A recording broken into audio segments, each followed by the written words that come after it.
Hello, everyone. Thank you for joining us today. We're going to get going. We've got some people who will continue to straggle in, but we want to get going because we have three great speakers today who can easily fill up an hour plus. So we don't necessarily have a lot of time. Again, thank you for joining. This is our first of 2025, the 2030 Districts Networks webinar. We started this series last year.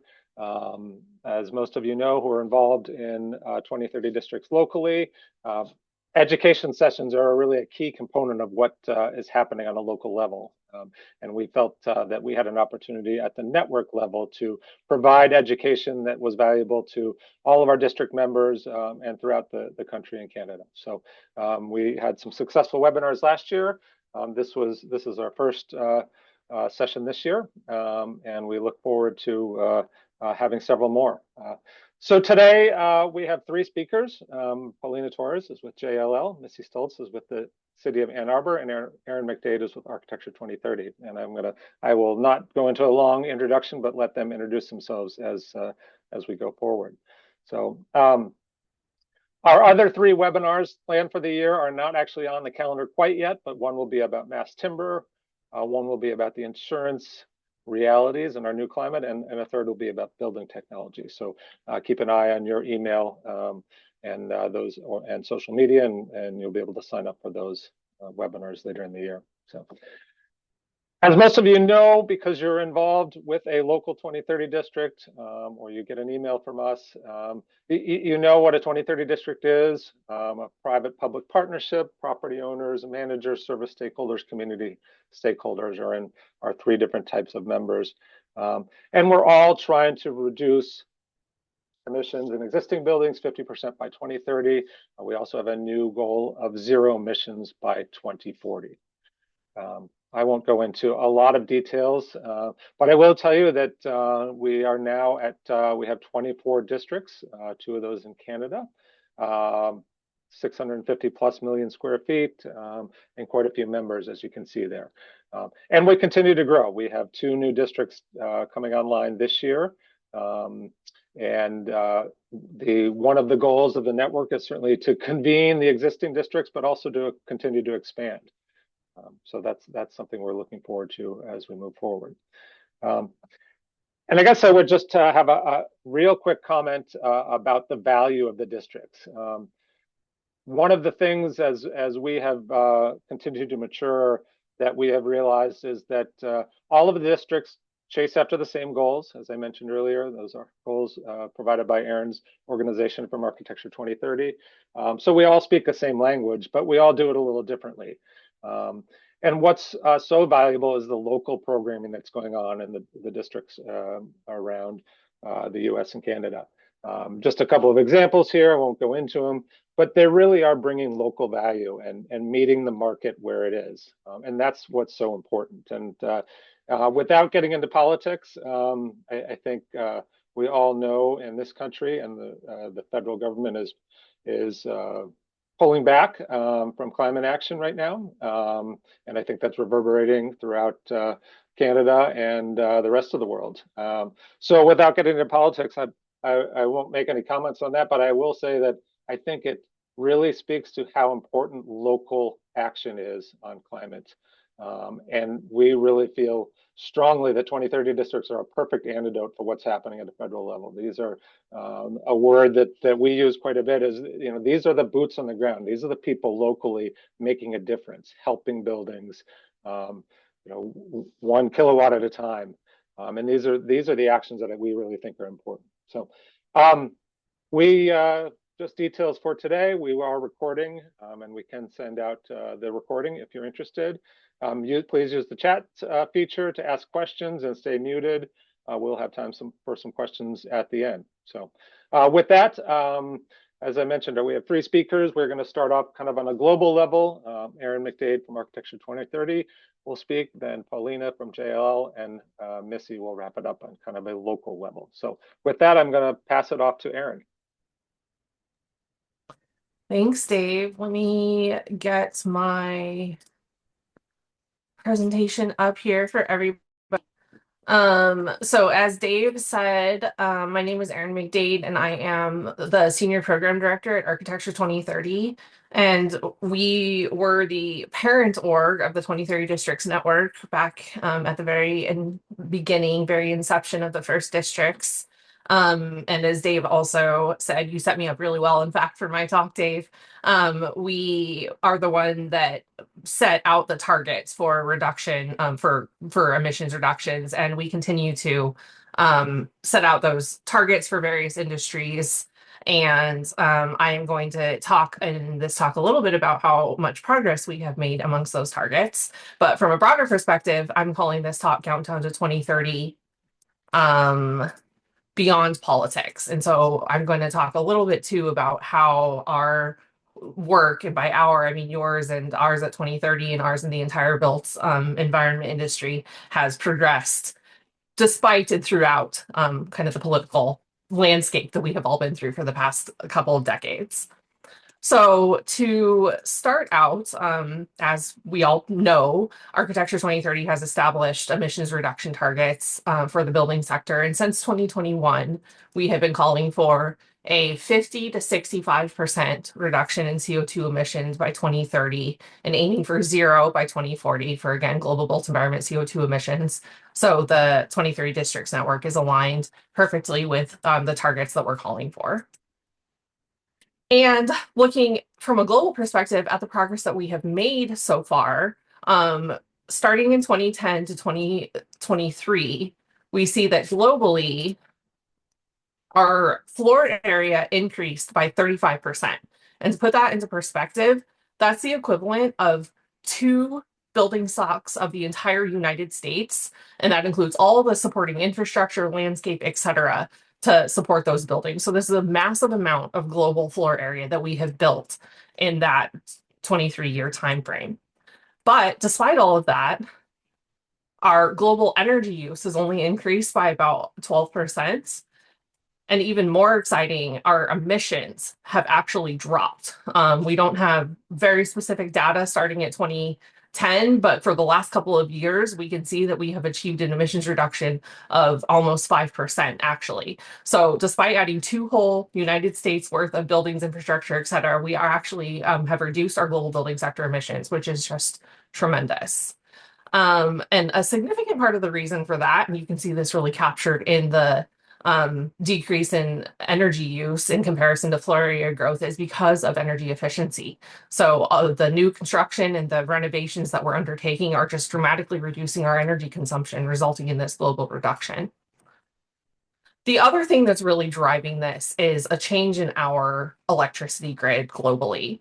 So in 2010, you can see the breakdown of our global electricity sources, and it's obviously dominated by fossil fuels with about 33% renewables.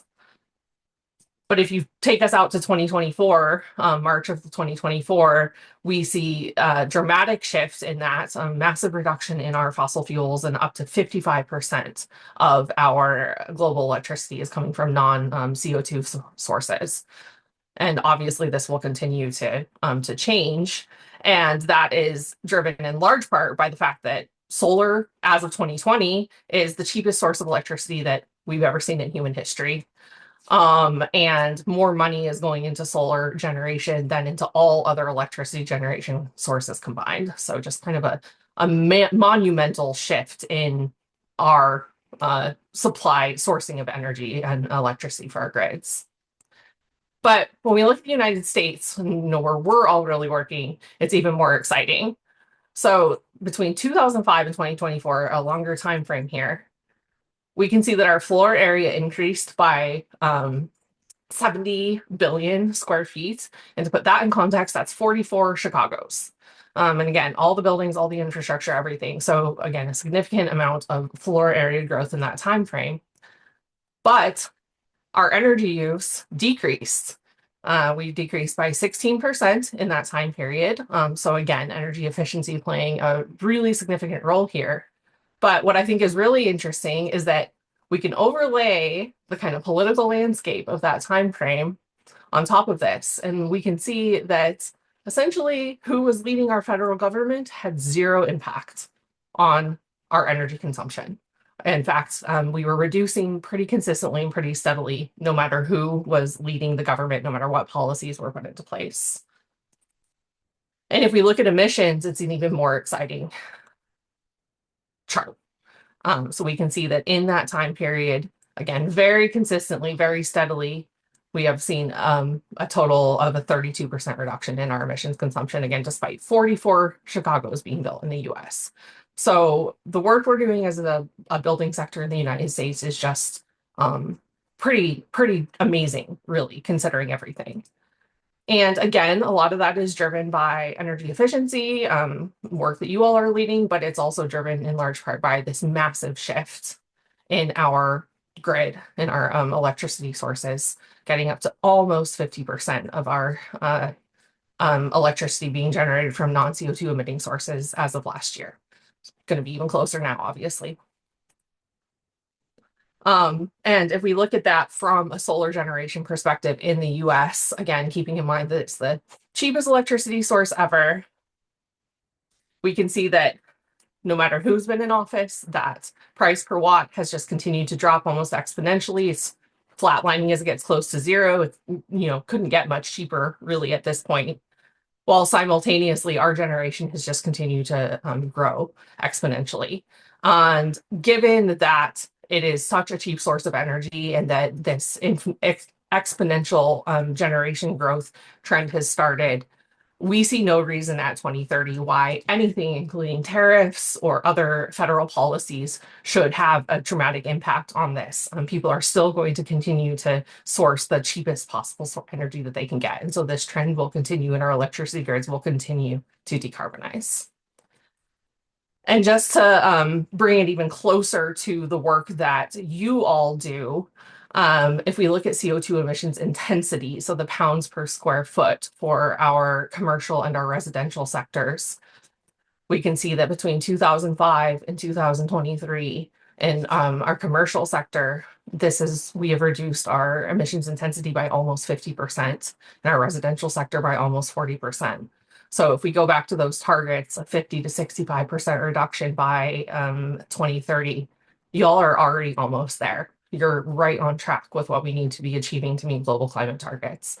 And that's just, again, tremendous progress that is really impressive. So I'm going to talk now briefly about where Architecture 2030 is moving in terms of the work that we're going to be doing with our org and work that in my role as a 2030 Districts Network board member, I hope to support the network in aligning with as well. So Architecture 2030's theory of change has always been that we influence design, we influence the design community, we influence the people on the ground, and that knowledge of design, knowledge of the construction industry, et cetera, helps us influence policy. And I think that the districts are a really good both representative of how that can work and well positioned to continue to support that policy influence at a local level. As Dave said in his intro, and all of us just know this to be true across the board, the real innovation happens at the city and maybe state level. But when we are looking at policy innovation, we are certainly not looking to the federal government for policy innovation. And so the districts are well positioned to continue to support these leading edge cities in being the innovators of policy that have really driven the change across the board, regardless of who was in the White House. And Architecture 2030 has also shifted, really expanded the scope of our efforts. For the first 10 to 15 years of our org's existence, we were focused almost exclusively on the building sector and on decarbonizing buildings. But in the last couple of years, we've expanded that scope to really encompass the entire built environment. And so we are now looking at all of the infrastructure that supports our buildings, the landscapes that our buildings are on, and that our cities, that our districts and our cities interact with, et cetera. And we are really we are looking for holistic approaches to achieving broad built environment decarbonization. And as part of that, we have started to support initiatives that lead with sufficiency. And this comes from a new UN framework for buildings, the Sufficiency, Efficiency, and Renewables SER framework, where we are looking to dramatically reduce demand for land, new construction, and resources while delivering well-being for all. And I was just reading a report on sufficiency a couple of weeks ago, and this explanation of it really stood out to me that I want to share because I think this will really resonate with everybody, and this is I think really important for us as we're kind of moving into this new near and post 2030 era to keep in mind. So sufficiency operates as both a minimum and a maximum standard.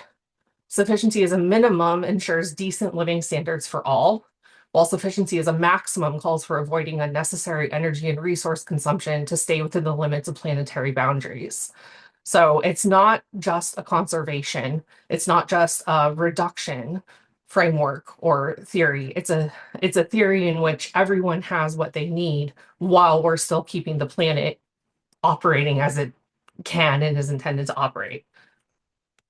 Um, in that and in our expansion to the entire built environment, we are looking to invest in resilient and carbon sequestering cities. The built environment, the exterior built environment offers a powerful opportunity to address climate change. I think one of the most impactful things about the exterior built environment is that nature-based solutions are both mitigation and adaptation solutions. Things like bioswales and natural seawalls are adaptations that have dramatic impacts on decarbonization while also increasing and providing very important resilience to cities. And I think the districts are in a really fascinating position to start harnessing these kind of more exterior and infrastructure-based solutions. We can think about things like buildings with shared district heat and other solutions that are innovative and require more large scale collaboration amongst buildings and amongst entire districts, that the districts themselves and the networks are in a kind of a unique position potentially in many cities to actually support and facilitate. And then another really important part of sufficiency, and obviously a sweet spot for the districts, is prioritizing building reuse. So the question of, do we even need to construct new buildings on the one hand, and then on the other hand, how are we going to upgrade and renovate our buildings to make sure that they are operating as efficiently as absolutely possible in helping achieve that zero by 2040 decarbonization goal. And then finally, our org is really working on embracing traditional knowledge, essentially looking back at how did we as a world construct a built environment before the fossil fuel era while still maintaining comfort and still maintaining functionality, et cetera. And the goal would be to both import those solutions from essentially primarily the global south to the global north so that we are building in a much more climate sensitive and responsive way, while also supporting the global south or areas of the world that are still developing in a way that meets those two minimum and maximum criteria of sufficiency while not falling back on a lot of the fossil fuel dependent practices and methods that we have become too reliant on in the global north. And that is my talk. So I will stop sharing and pass it to Paulina. Thanks, Erin. Let me just make sure I'm doing this all right. You can see my screen? Yes, we can. All set. Okay. Okay, cool. So I'm going to be sharing a little bit of what has been sort of the center focus of our thought leadership at JLL under sustainability. This has been our low carbon supply demand study. We actually just released the study for industrial and logistics last week. What I'll be showing now is mainly centered around office, just to kind of simplify what we go over, but we are continuing to evolve this study, and we have been looking at other sectors as well, industrial being the most recent. So this supply demand study has really been a critical way that we've been driving conversations with clients, especially in today's environment with everything going on. What this study does is essentially focus on, regardless of politics, it focuses on the market demand for low carbon space. Um, and then it also looks to sort of simplify what it is that we're talking about when we think about what's being prioritized when it comes to sustainability. There's so many different things that fall under the sustainability umbrella. But with this report and with this research, we're really trying to simplify exactly what we're talking about when we think about the most sort of important areas to focus on, especially around decarbonization. So I'm going to be breaking this down a little bit and first walking through a little bit of what our hypothesis was when we took on this study. So first, we know that sustainability commitments are happening at scale, especially across your sort of major occupiers in real estate markets across regions globally. At the same time, and especially for offices, we know that there's this flight to quality trend where even if overall market activity is down, there is this prioritization of best-in-class space, and that best-in-class space is still pushing record rents in most major markets. So what this research essentially kind of looks to say is that that flight to quality trend, because of the commitments that these companies have made at the corporate level, the flight to quality trend is expanding to include elements that allow them to show progress on their goals. We know from previous research that at current rates of retrofitting, our industry wouldn't reach net zero until end of century. Retrofitting rates need to triple to reach net zero by 2050. So in this research, what we asked then is, as tenants look for space that's aligned with the carbon reduction targets that they have in place at the corporate level, how prepared are buildings to meeting increasing demand for such space?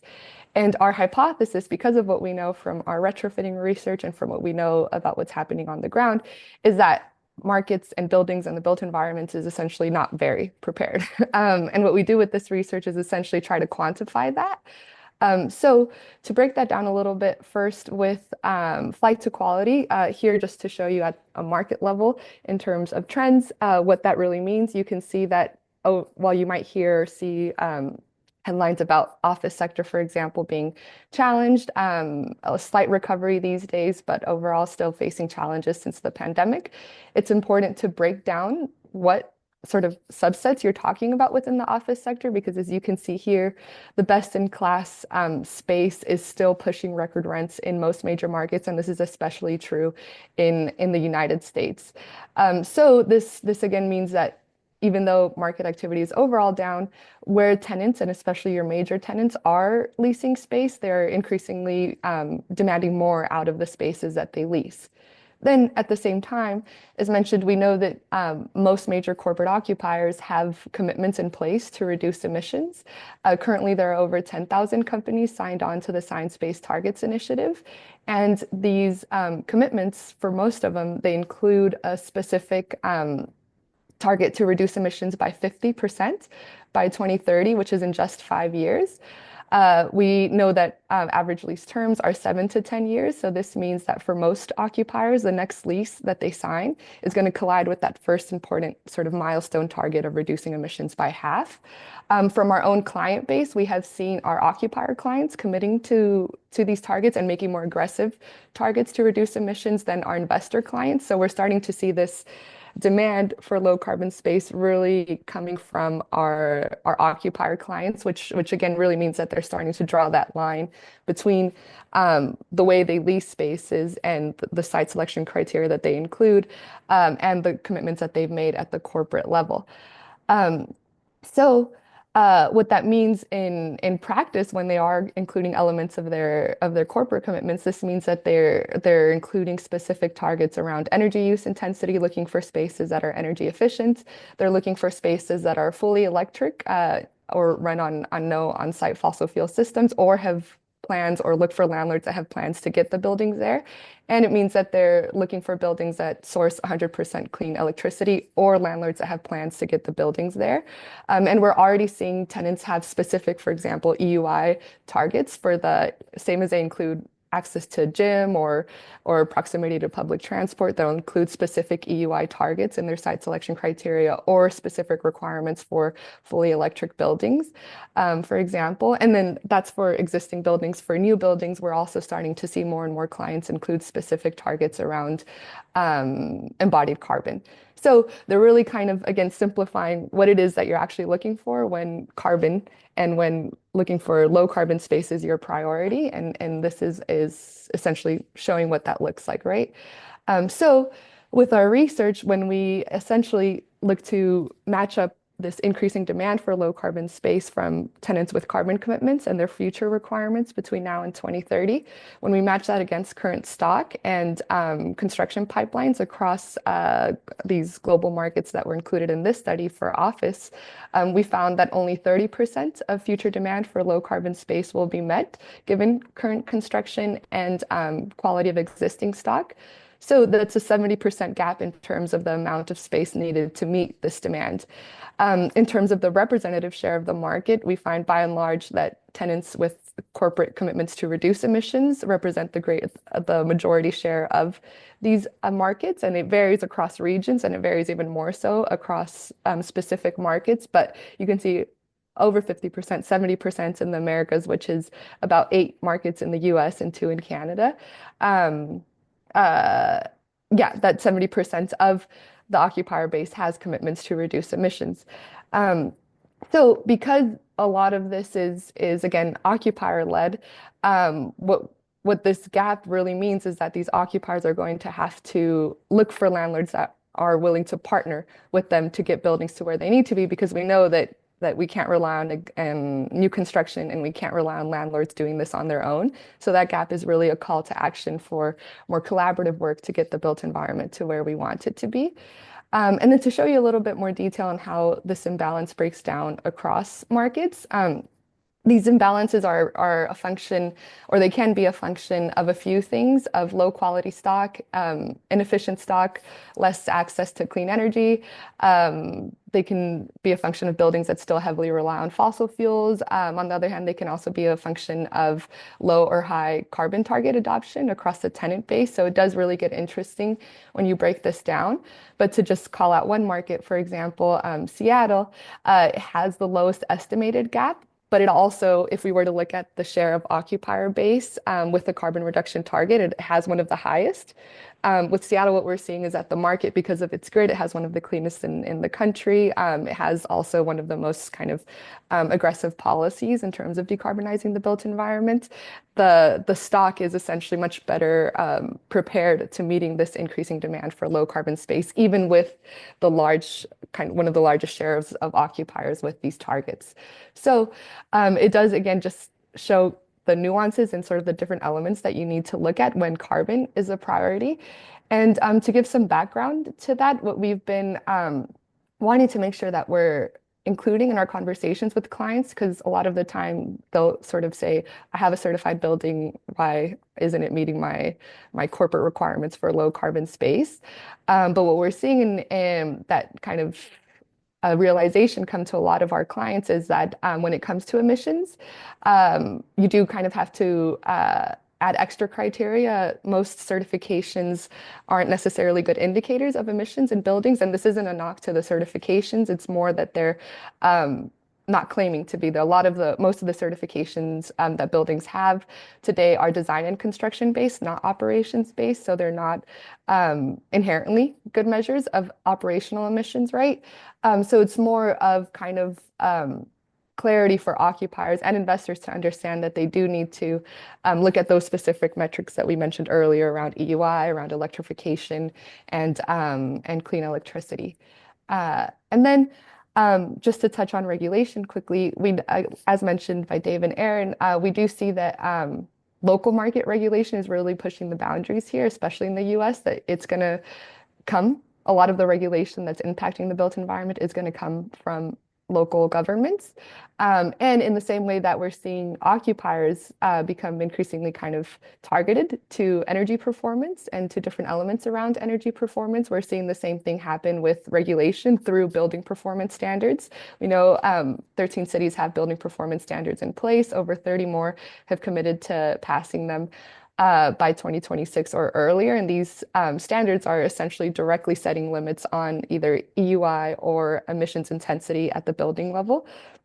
And what we found is that if we looked at building level energy data across essentially any city, any major city that we could find that had it available publicly, and we sort of benchmarked how these buildings were performing against their limits, if they were to have, for example, New York's Local Law 97 2030 limit or Boston's 2030 limit here.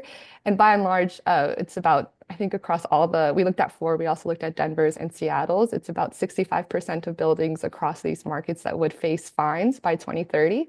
So these building performance standards, similar to the gap we saw with 70% of shortfall, low carbon space, this compliance risk is also an indication of how far buildings are from where they need to be.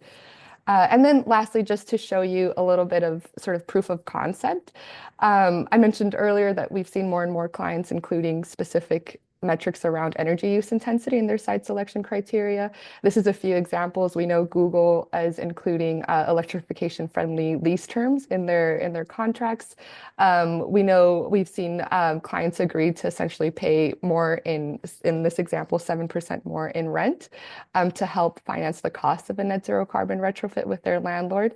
And we have more examples, but this is just to name a few.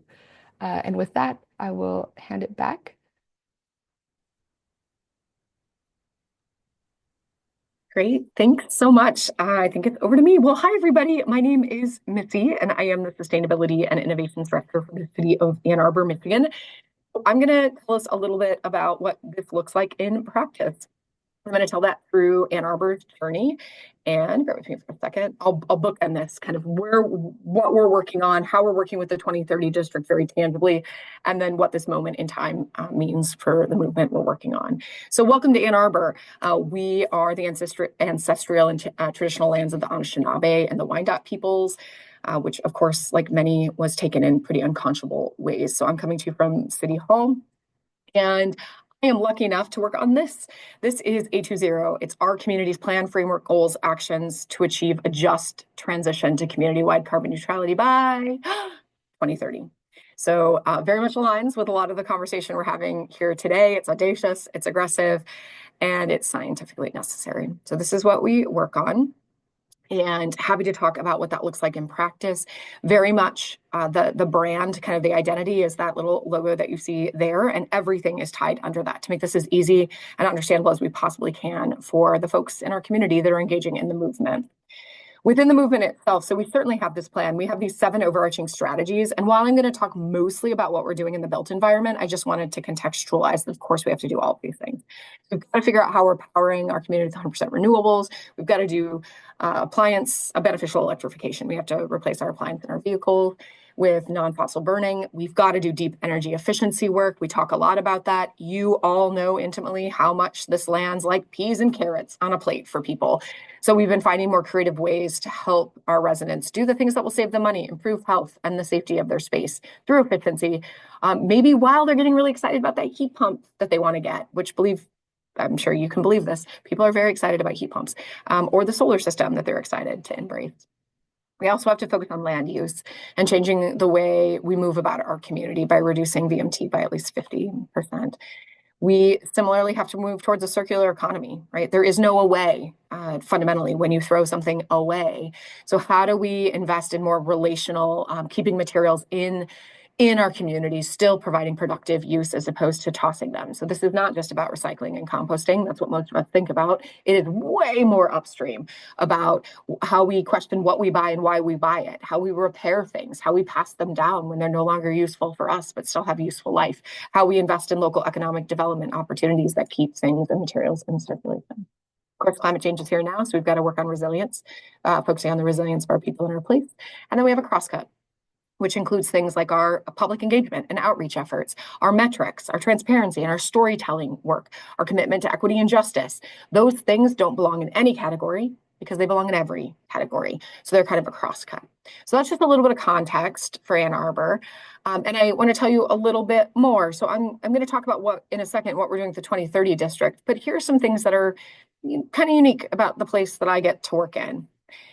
We adopted our plan in 2020. So we had 82 working days to create A20. We estimate that we worked with 1 in every 8 Ann Arborites, give us feedback in some way, shape, or form to help construct that plan.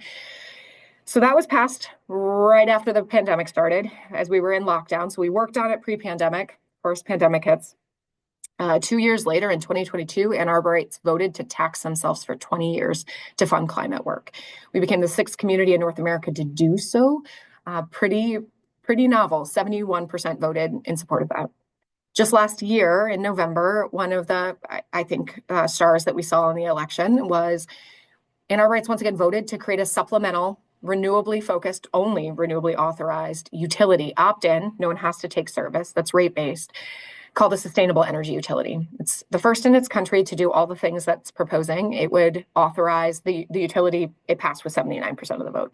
So we're standing it up as we speak. It's a utility that will provide renewable energy services such as solar and storage, geothermal, energy efficiency programming, beneficial electrification support to help us do the decarbonization work. And it's owned by the utility, which means it takes away the upfront cost barrier that exists in embracing a lot of these technologies. We also just hit or are about to hit, depending on who signs contract, 5% of all residential installations in the city have solar. Y'all, that beats New England. So we're coming for you, California. We're pretty excited to see this kind of adoption rates. We also have a fund that helps fund efficiency work. So that climate tax, we give about $2 million. It generates about $7 million. $2 million goes straight back out the door to help people fund things like weatherization and air sealing, or to help with a battery or electric panel upgrades. These will stack with federal rebates, should they exist, and any other utility rebates that are out there. And then we have a home energy advisor. I call it a bat phone, sort of the person you can call that can help you create a customized path to zero for your home after doing an energy assessment and more. But they also are there to help people answer and navigate this kind of complicated landscape, because this work is complicated and it's hard to know what the next best thing is to do on your journey, because what I may need to do is different than what Erin may need to do kind of in her journey. So it's customized help. We really want to make this as easy as possible. And the most important thing on this slide is the last one, which is my job fundamentally is to build a movement, right, that lasts beyond any one individual. So it is not about my butt in this seat right now. It is about how we institutionalize this work. So this is just what we do in our community, that when you get ice cream, you are thinking about how that ice cream is sourced and you're looking at the A20 collaborator. When you go to get a beer, you're asking questions about where those hops came from and what their circular economy practices are. We're trying to move towards that. And boy, oh boy, is it a treat. So I'm just going to a few ways that we're working with our incredible 2030 district, the Ann Arbor, Washington 2030 district. And I see some of our friends are here with us. So they actually help us in a lot of very, very visible, concrete ways. So we have the first water and benchmarking ordinance for the state of Michigan, and the 2030 district is our implementation partner. So we actually fund, we have a contract with them for $75,000 a year to help move this work forward, but we provide support to every person who's required to benchmark. That with our staff and with the 2030 district, we will help you do that benchmark. We will actually do the heavy lifting for you so you can be in full compliance. And of course, we'll also help you make improvements in your particular business space, et cetera, based on what we learn from that study. We also partner with the 2030 district on programming. So we have a commercial solar program that we do with the 2030 district. We offer energy assessments through the 2030 district. It's literally just kind of a handoff. I don't know if Jan's on the line, but I just spoke to a bunch of students in the University of Michigan, and one of them literally came up to me after and said, I'm going to work with you this summer because I just got a note while in class that the 2030 district is hiring me as an intern. And I was ecstatic for them, right? So the connections are pretty tight, that people, they know that it's all about A20 because that's the thing that is bigger than the 2030 district, bigger than the city. That's the movement, but they're a part of it. And the 2030 district was how this student was getting into that movement. So it was beautiful and adorable. And then we do a lot of outreach and engagement to folks. Our friends at the 2030 district are at events. They're talking to the private sector. They're talking at the Chamber of Commerce. They're helping people know about their programming. They're talking to the YMCA and other entities to make sure people are aware of the services that are available to help them on their journey. And here are just three quick examples. We work together to lower costs, right? So this is an example of a project we did. This is affordable housing in the city where they benchmarked, because they had to, through our ordinance. And we identified that their gas bills were inordinately high. Something was going on in the system. And so we were able to go in and actually do some training, do some reset on the equipment, and get things under control and help them lower their expenses. We're also working with them to get that gas out and transition to electric. But you got to meet people where they are, build that trust, and then you can help them on the next step of their journey. Here is a house of worship that now has solar. Our 2030 district is working, it has actually a house of worship working group, and we have a big meeting coming up on March 20th where we're pulling all houses of worship throughout our county are invited to come and learn about the journey that houses of worship are on, what successes they've seen, why they're doing what they're doing, so they're talking to their peers. But the hosts are the 2030 district and the city of Ann Arbor. And so we're excited for this assessment. The 2030 district, in this case, also helped this house of worship secure funding, right, to be able to make those improvements. And that's just really, really tangible and builds, again, a storytelling movement, if you will, or an ambassador for the work, because now Genesis representatives talk about this. They talk about this in an excited way about what's possible in the broader work we're doing. And then I'll end with this example. This is a community center that largely serves I wonder if you can see that. Let's hang that up. Largely serves a frontline population in our community. We're working to turn this into our next resilience hub, which is a place that 24/7 provides critical services that the community loves, trusts, and needs so that it can never be disrupted, regardless of what weather or terrorism or other attack happens in the world. So they helped, the 2030 district did an assessment and energy audit of the space. We then put in a DOE grant, which we won, which was wonderful. We'll find out if we get it, and helping them kind of navigate their personal decarbonization journey. But these are just a few of the things. These are some look forwards. But as I close out, I'm going to end. This is my last slide.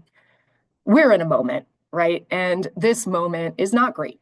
It's not an exciting moment for most of us that care. Well, I'm going to assume everyone on this line cares really deeply about the work we're trying to do. So just kind of a few thoughts that are centering us in this. One, local is always where innovation has happened, and local is visceral, right?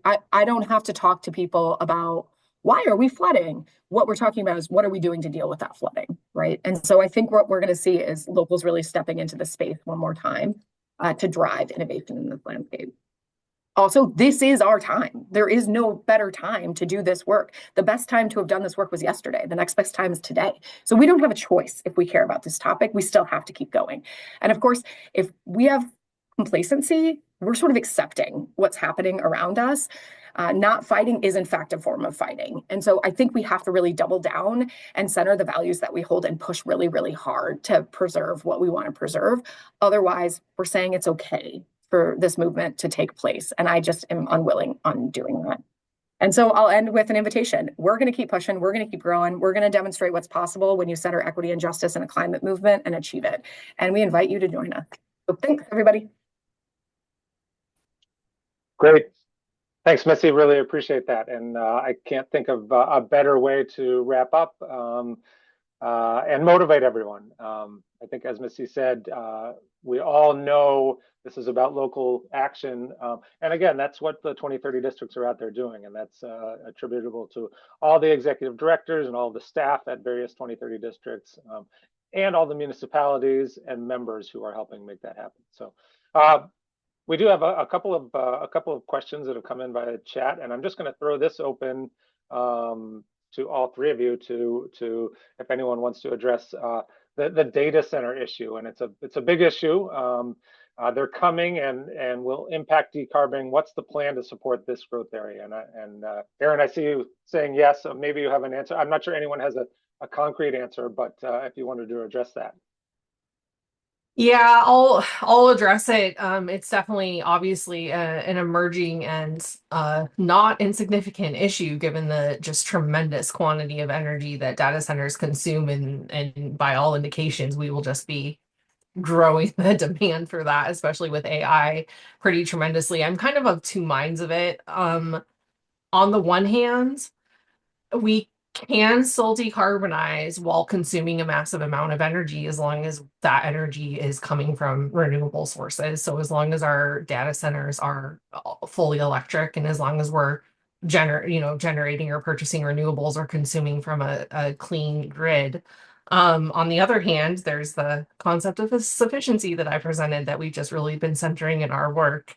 And I have a lot of concerns about especially the growing dependence on AI, given its there are a lot of general concerns beyond from decarbonization lens about AI, I think, but simply given the tremendous amount of energy that we need to consume in order to power those engines. And I don't know how we as a group address that kind of bigger existential and global question, but I guess all the questions we're trying to answer are existential and global to some extent. And I think we do really need to have kind of a reckoning and a conversation with ourselves about what we value and how much consumption we really want to be undertaking in a world where we are really beyond planetary boundaries. Great. Thanks, Erin. Missy, I had one question for you because it's such a novel concept, your sustainable energy utility. Just wondering if you could touch on that a little bit more, and I'm thinking more about the regulations, et cetera, that may have held that back, and yet you've been able to overcome that. Yeah, absolutely. I'm going to put in the chat right now a link so folks can learn more about it. The concept here is it's a municipal utility, but it's one that's not focused on poles and wires. It's not a distribution-centered utility. It's a generation-centered utility. Because at least from the climate perspective, I don't want to own the poles and wires. I want clean, renewable electrons on that grid. That's what I want to be investing in. And we also want resilient and reliable power. And so doing behind-the-meter systems helps us. But solar and storage in particular helps us do that. So we went through and we did a technical analysis. And one of the things that makes this viable is the massive advancement that's happened in distributed energy technologies over the last 15, 20 years. If we had tried to do this 30 years ago, it probably wouldn't have penciled. The technologies weren't quite there. They weren't as affordable as they are now.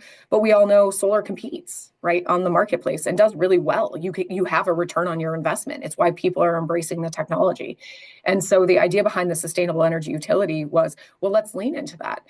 Do we need to be beholden to the old utility model of centralized generation with large-scale transmission and distribution networks that are inherently vulnerable to wind and storms and animals and teenagers driving cars and all these other things? Or do we focus on kind of cutting that out and saying generation in place, and the economics work, the math works, the technology works? And in Michigan, I can't speak for every state that's on here, local governments are allowed to do this. They're allowed to form their own municipal utility. We just focused on one that centers generation as opposed to distribution. Great, thanks. Paulina, just a real quick question. You touched on operational emissions as being an important concept. I'm just kind of wondering, in your research, how you have found that as how important a factor is that in most clients that you're working with?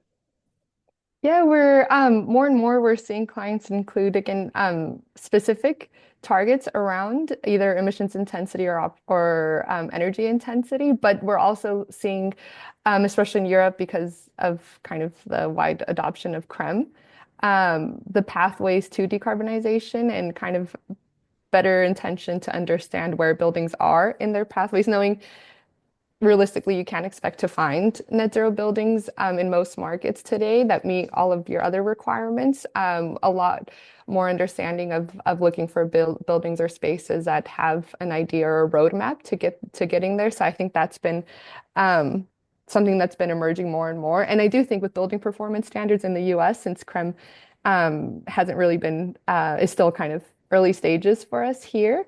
The building performance standards serve to kind of give insight into that roadmap to where a building's operational emissions or energy use need to be. So yeah, I think across the board, either a specific EUI or a better understanding of the pathway to getting to net zero is something that we're seeing clients have across the board, or we're seeing them also just look for buildings that are 100% electric and then rely on RECs and sort of the purchase of clean energy on their own if they have sort of the financial ability to do that. So we're kind of seeing across those three things, operational energy or emissions, electrification, and clean power. We're seeing requirements across those three elements. Great, thanks. Well, with that, we'll make the presentation available. If you put your name in the chat, I can send it directly to you, and we will publish it on our website. But we're going to wrap up, and I just wanted to touch on a little bit about the sort of the genesis of how this webinar came about. And honestly, we're all friends on this phone call, so we'll go ahead and say it was right after the election, and a lot of us at the various districts were on a phone call, and we were pretty down about what might be happening at the federal level. But we said, it's time for us to get together with some of our thought leaders and talk about the positives that have already happened and the positives that are going to happen. And I think today you heard three different positive outlooks on where we've been and where we can go. So Erin, I really appreciate it. Paulina, Missy, I really appreciate you lifting our spirits, showing us that we've made some good progress, and we will continue to make some good progress. And at the 2030 Districts Network and all of the local districts, we will continue to push forward and with renewed vigor. And I think we hope that's all of you will help us in that as we move forward, fighting the ongoing battle. So thank you very much, everyone. And as I said, in one of the initial slides, you may see a survey from us at some point next week. If you're interested in helping us out on our webinar series, please respond to that, and we will post the webinar for everyone to take a look at. Thanks again.